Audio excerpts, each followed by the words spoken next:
हमारे पास आम आदमी पार्टी के विधायक कुलदीप कुमार हमारे साथ जुड़ गए हैं, उनसे हम बातचीत करेंगे। कुलदीप जी, सत्येंद्र जैन को जमानत मिल गई है, क्या कहना चाहेंगे आप? हेलो। कुलदीप जी, आपको मेरी आवाज मिल रही है?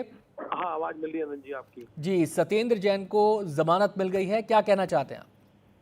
देखिए, सत्यमेव जयते, सच्चाई और ईमानदारी की जीत हुई है। एक झूठे फर्जी केस बनाकर सत्येंद्र जैन जी, जिन्होंने दिल्ली के लोगों के लिए स्वास्थ्य मॉडल दिया, जिन्होंने देश में, विश्व में देश का नाम रोशन किया, एक ऐसा मॉडल जहां लोगों को उनके घर के पास मोहल्ला क्लिनिक की सुविधाएं उपलब्ध हुई, सरकारी अस्पतालों में इलाज मुफ्त हुआ, दवाइयां मुफ्त हुई, टेस्ट मुफ्त हुआ। ऐसे व्यक्ति को झूठे फर्जी केस में 18 महीने तक जेल में रखा गया, और वो भी उनकी हालत जो थी, उनकी स्वास्थ्य जो था वो बहुत खराब था। सबने देखा किस प्रकार से उन्हें प्रताड़ित किया गया, लेकिन ना वो इन 18 महीने में ना वो बिके, ना वो झुके। वो मजबूती के साथ चट्टान की तरह अपनी सच्चाई के साथ खड़े रहे, और अंत में सच्चाई और ईमानदारी की जीत हुई, और एक एक करके आम आदमी पार्टी के सभी नेताओं को जमानत मिलती गई। आज सत्येंद्र जैन जी को जमानत मिली है। ये सच्चाई और ईमानदारी और संविधान के और बाबा साहब अम्बेडकर के संविधान की जीत है। सच्चाई और ईमानदारी की जीत हुई। मैं सर्वोच्च न्यायालय का धन्यवाद करता हूं कि उन्होंने इस केस में उन्हें बेल दी। कुलदीप जी, आप हमारे साथ बने रहिए। हमारे साथ बीजेपी नेता हरीश खुराना भी इस समय फोन लाइन पर जुड़ रहे हैं, उनसे भी हम बातचीत करेंगे और आपसे भी हम सवाल जवाब करेंगे। सीधे हम हरीश जी का रुख करते हैं। हरीश जी, कुलदीप जी कह रहे हैं कि सत्यमेव जयते, सत्य की जीत हुई है, मामला फर्जी था, झूठे मामलों में आम आदमी पार्टी के नेताओं को फंसाया गया, जमानत अब मिल गई है, इसको वो सत्य की जीत बता रहे हैं। आपका क्या कहना है? देखिए, जमानत मिलने का मतलब एक्विटल नहीं होता है। जमानत एक न्यायिक प्रक्रिया का हिस्सा है। उसके तहत उनको जमानत मिली है, लोगों ने केस से बरी हो गई है। केस से पहले तो लगता है हरीश जी का संपर्क हमसे टूट गया। एक बार फिर से हम उनसे बातचीत करने की कोशिश करेंगे। बहरहाल कुलदीप जी हमारे साथ है, जितनी बात हमें समझ में आई, एक बार प्रतिक्रिया कुलदीप जी से उस पर ले लेते हैं। कुलदीप जी, आपने सुना हरीश खुराना जी को कि जमानत मिलने का मतलब ये नहीं है कि क्लीन चिट मिल गई, केस चलेगा, केस कायम है। देखिए, पहले ये कहते थे कि जमानत नहीं मिल रही है। अरे, एक एमएलए कानून के अंदर वो सौरभ भारद्वाज ने कहा था ना कि जज जमानत दे सकता है, अपनी किडनी तो नहीं दे सकते।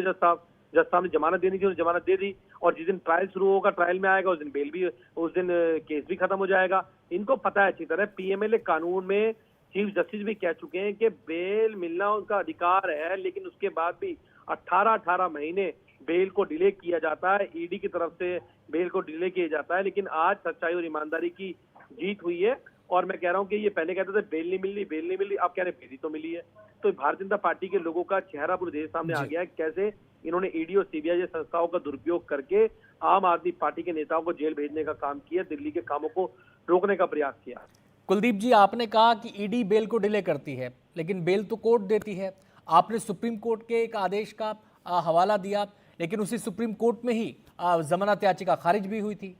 देखिए, मैं आपको बताता हूँ, जो ईडी है, ये पीएमएलए कानून जो है, ये कानून आदमी को कहता है कि आपको प्रूफ करना है आपने जुर्म किया है नहीं किया है। इसके एक कानूनी इन्होंने ऐसे मॉडिफाई किया है, कानूनी ऐसे इन्होंने अमेंडमेंट किया उस समय पे, जब इनको पता था कि बेल ना मिले, इसलिए इस कानून को इन्होंने मॉडिफाई करने का काम किया। और आज जो ईडी बार बार जाके कहती है अभी हम जांच कर रहे हैं, अभी हमने इसको उठा लिया, अभी हमने इसको पकड़ लिया, जाके कोर्ट को गुमराह करने का काम करते हैं लोग। लेकिन सच्चाई की जीत हुई। 18 महीने बाद सत्येंद्र जैन जी को सर्वोच्च न्यायालय ने बेल देने का काम किया। ये न्याय की जीत है और देश के संविधान की जीत है। आता हूं कुलदीप जी आपके पास। हरीश जी हमारे साथ एक बार फिर से जुड़ गए हैं। हरीश जी, न्याय की जीत लगातार आम आदमी पार्टी के नेता विधायक कुलदीप कुमार यही कह रहे हैं, और वो ये कह रहे हैं कि पूरा षड्यंत्र था जो अब धीरे धीरे बेनकाब हो रहा है, और आम आदमी पार्टी के तमाम नेता बाहर आ चुके हैं तमाम कोशिशों के बावजूद। क्या कहना चाहते हैं आप? देखिए, बेल का मतलब एक्विटल नहीं होता है। सिर्फ एक बेल मिलना एक न्यायिक प्रक्रिया का हिस्सा है, जिसके तहत सत्येंद्र जैन को मिली है। आपको याद होगा कि लालू यादव को भी तो बेल मिली थी, अंतोगत्वा उनको जेल हुई थी और सजा भी हुई थी। तो वो दिन दूर नहीं है जब यही न्यायालय इन तीनों को, जो अब बेल क्लब में शामिल हुए हैं, जो बेल क्लब, जो मनीष सिसोदिया, अरविंद केजरीवाल और सत्येंद्र जैन, ये तीनों बेल क्लब में शामिल हो गए हैं। तो ये दिन दूर नहीं है कि इनको भी जेल होगी निश्चित तौर के ऊपर। लेकिन जिस प्रकार से इन लोगों ने, जो आज एक मानक बन गया कि इन्होंने भ्रष्टाचार किया है, उस दिल्ली की जनता आज बेल मिलने का मतलब कोई जेल से इनको छूट नहीं मिली है।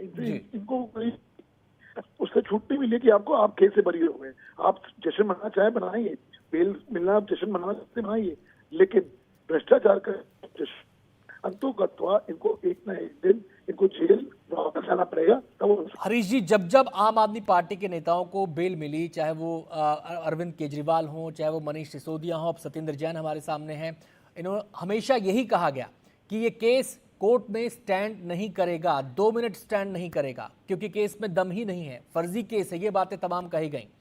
मुझे लगता है कि आम आदमी पार्टी के नेताओं को ईमानदारी का सर्टिफिकेट देने की आदत पड़ गई है, लेकिन मुझे लगता है कि अंतोगत्वा जेल होगी या केस से बरी होंगे, ये तो फैसला न्यायालय करेगा और न्यायालय में केस चलने दीजिए, वो तो फैसला उनका होगा। लेकिन जिस प्रकार से जो चीजें सामने आई सत्येंद्र जैन के मामले के अंदर कि जिसने पैसा ट्रांसफर किया हवाला मामले के अंदर, उसने गवाही दी थी कि मैंने इनकी कंपनी में पैसा ट्रांसफर किया है, तो केस चलेगा, केस के मेरिट्स के हिसाब से न्यायालय फैसला करेगा। लेकिन जिस प्रकार से इतनी जल्दी इन लोगों को सर्टिफिकेट बांटने की, ईमानदारी का सर्टिफिकेट बांटने की जल्दी हो गई है, मुझे लगता है कि दिल्ली की जनता देख रही है कि किस प्रकार से ये लोग जब बेल नहीं मिलती है तो न्यायालय पे बेविश्वासी दिखाते हैं, न्यायालय पे आरोप लगाते हैं, और जब बेल मिल जाती है तो वही न्यायालय इनके लिए सत्यमेव जयते का एक रूप ले लेता है।